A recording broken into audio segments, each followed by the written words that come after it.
Our mission today is to look right past that shiny sci-fi hype and analyze the strict, mechanical, real-world impact of AI on the global economy. Yeah, we really need to get into the mechanics of it. Right. And to do that, we are looking at a stack of sources that break down what economists are now calling the AI shock. Such a great term. It really is. And they analyze this through the lens of a very classic, very foundational macroeconomic framework, the ISLM model. Okay, let's unpack this because I promise you by the end of this deep dive, you are going to understand exactly how artificial intelligence could physically alter your wages, the cost of borrowing money, and just the broader economic engine you interact with every single day. Yeah, and mapping a technological leap as unprecedented as AI onto an established model like ISLM is just incredibly revealing. Right. But to grasp the sheer magnitude of the AI shock, we have to establish the baseline first. Like, how does this model behave under normal, everyday conditions? Exactly. Give us the baseline. So at its core, the ISLM framework is a way to look at how two massive forces in the economy find balance. First, we have the IS curve investment and savings. This represents the equilibrium in the product market.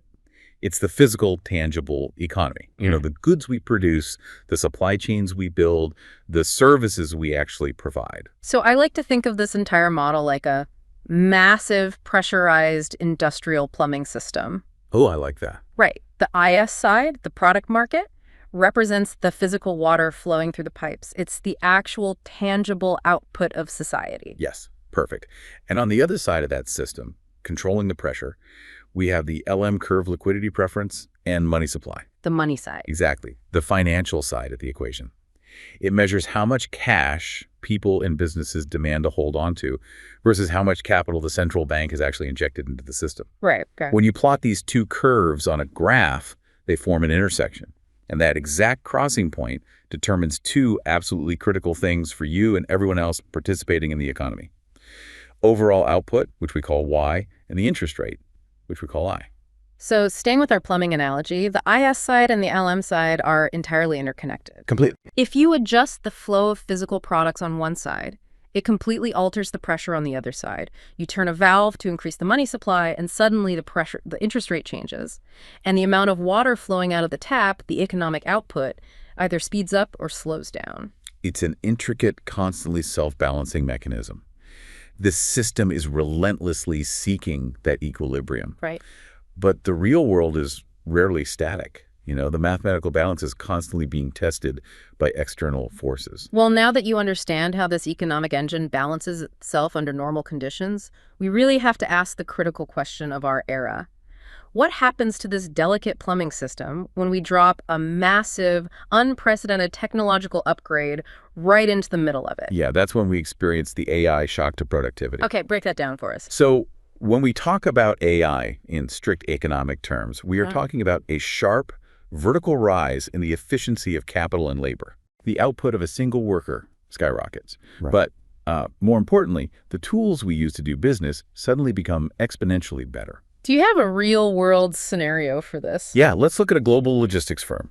Previously, routing a fleet of, say, 10,000 trucks required hundreds of human planners. Wow. Huge margins of error, and a constant 15% inefficiency rate due to traffic, weather, and just basic human miscalculation. Here's where it gets really interesting. If that logistics company integrates an enterprise-level AI, that 15% inefficiency basically drops to near zero in a matter of weeks. Exactly. The AI routes the fleet perfectly in real time, constantly adjusting. The overhead costs just absolutely plummet. And because of that massive leap in efficiency, a vital dynamic occurs in the business world.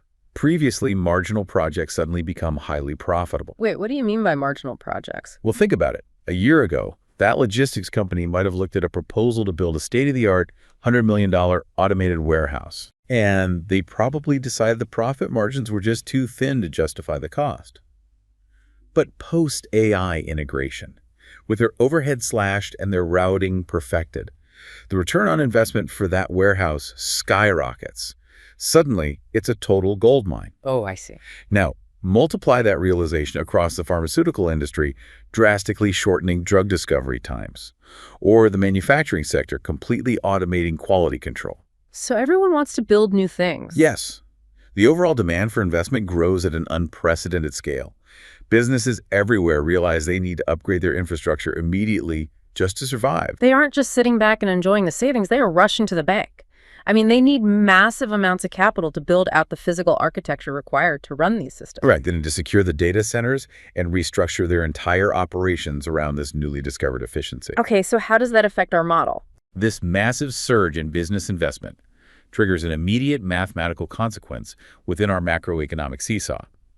Because corporations are suddenly pouring billions into physical investments, the IS curve, the product market side of our equation, is forced to shift violently to the right. So tracing our plumbing system, a rightward shift of the IS curve means the overall output, our Y, goes up.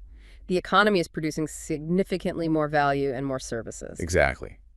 But what's fascinating here is that this shift also creates a totally counterintuitive financial reality. Counterintuitive how? Well, a lot of people assume that explosive technological growth naturally leads to a cheaper, easier economic environment. All right, that makes sense. But the math of the ISLM model shows us the exact opposite.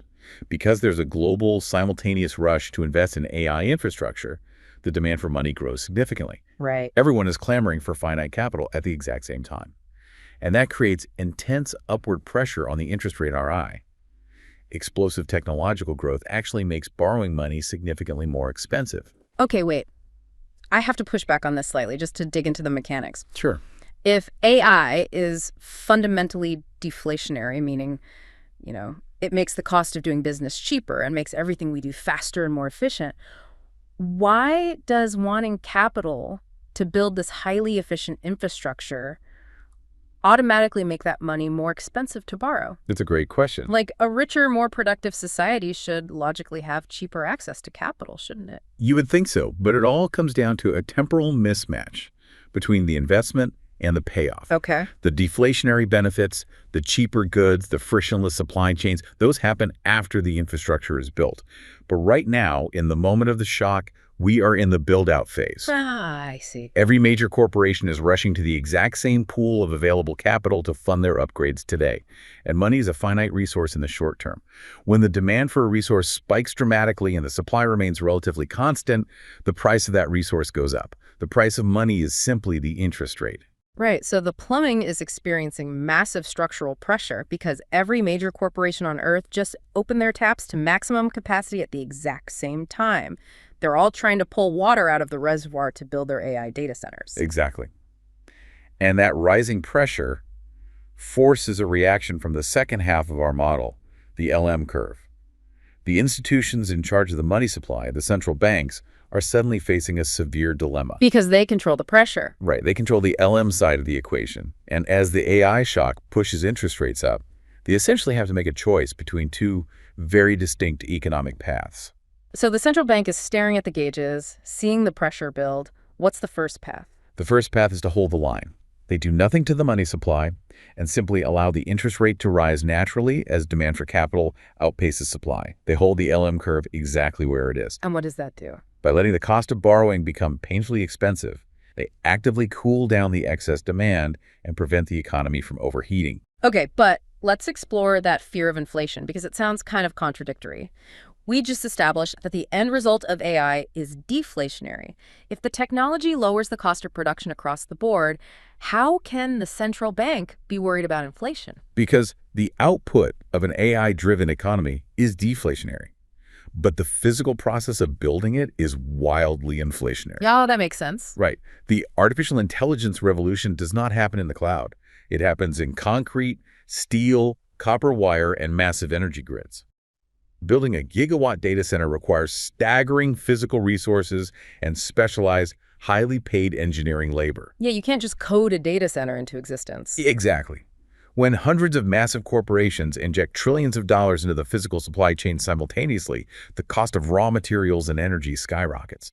If the central bank does not allow interest rates to rise to temper that spending, that rapid economic heating can cause prices across the broader economy to spiral completely out of control. Wow. Yeah, and that happens way before the cheap AI-produced goods ever actually hit the market. So building the automated factory of the future requires buying up all the concrete and copper today, driving up prices for everyone else. Right. So the central bank can let rates rise to cool the building frenzy, but that stifles the very technological growth we were trying to achieve, right?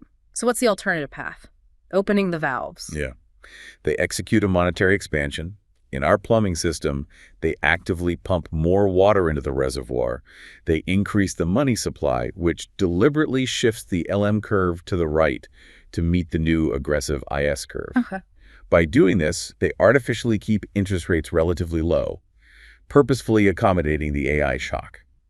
They prioritize rapid economic growth and output, essentially providing unlimited capital to fuel the technological transition. But they're accepting the very real risk of temporary severe inflation by doing that. Exactly. It is a massive macroeconomic gamble. The central bank has to manipulate the money supply to perfectly handle the investment boom. But adjusting valves and shifting curves on a graph assumes the only variables in the economy are capital and output. It completely leaves out the actual people doing the labor. And our sources point out that this is exactly where the most critical systemic risk emerges from the AI shock.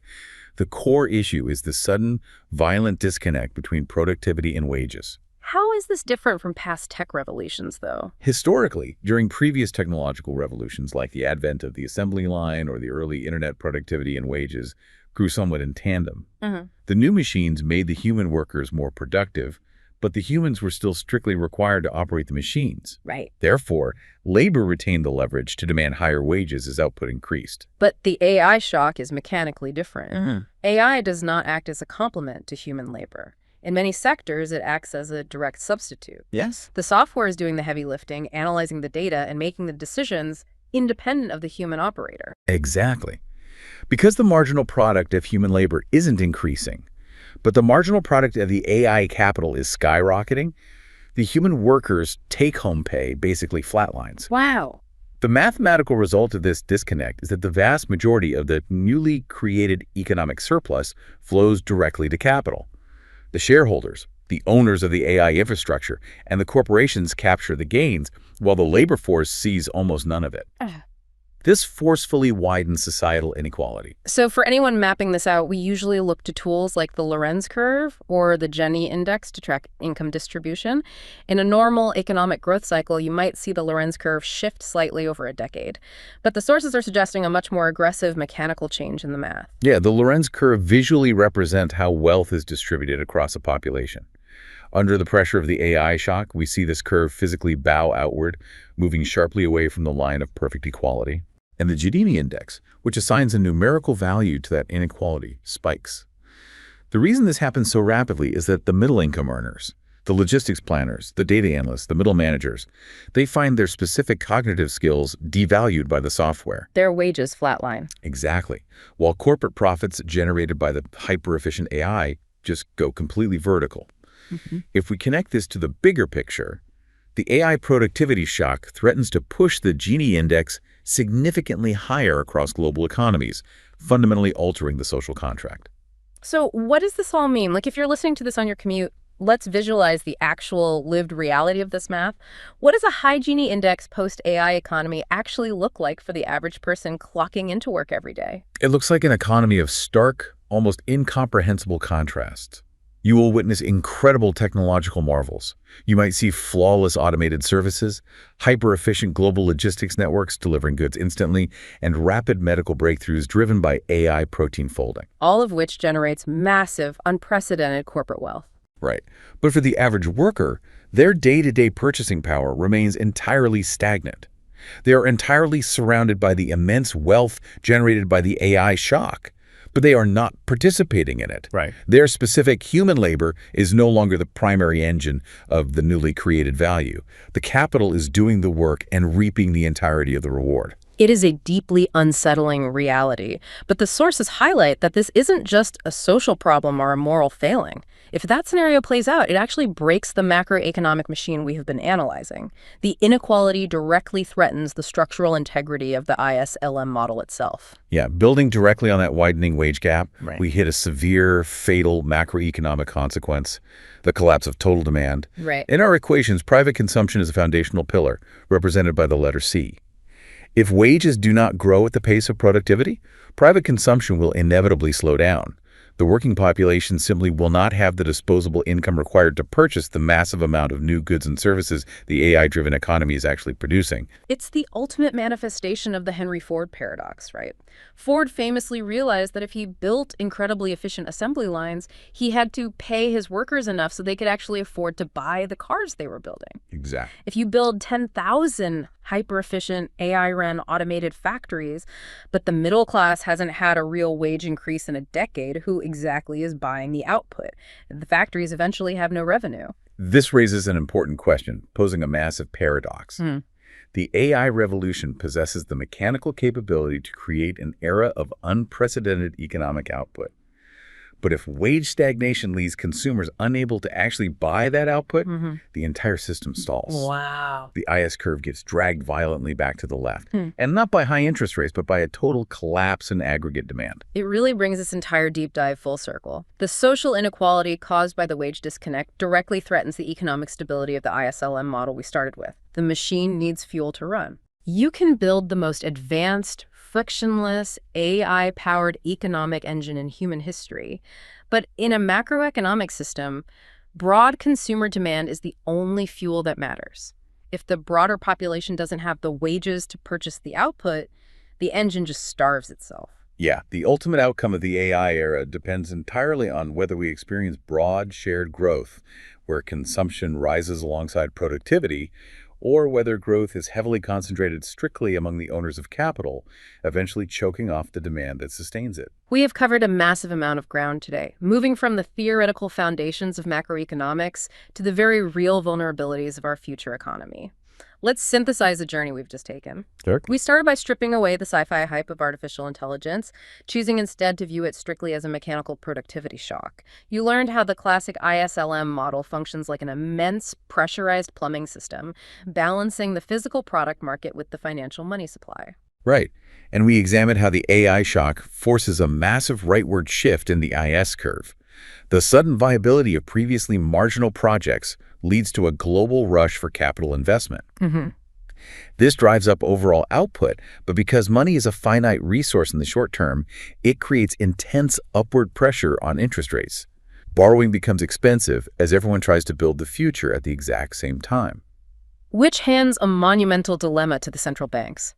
They have to decide whether to hold the LM curve steady, letting interest rates rise to prevent the inflation caused by building physical AI infrastructure, or execute a monetary expansion, printing money to fuel the boom and risking economic overheating. Exactly. But the true limiting factor isn't the central bank's control of the money supply, it's the labor market.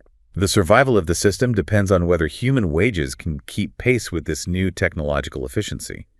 Because AI acts as a substitute for labor rather than a complement, the math dictates a dangerous outward bowing of the Lorenz curve. If capital captures all the gains, we see a rising Gini index, extreme inequality, and a fatal drop in total economic demand. Which leaves us with one final, lingering thought for you to mull over today as you look at the technology creeping into your own industry.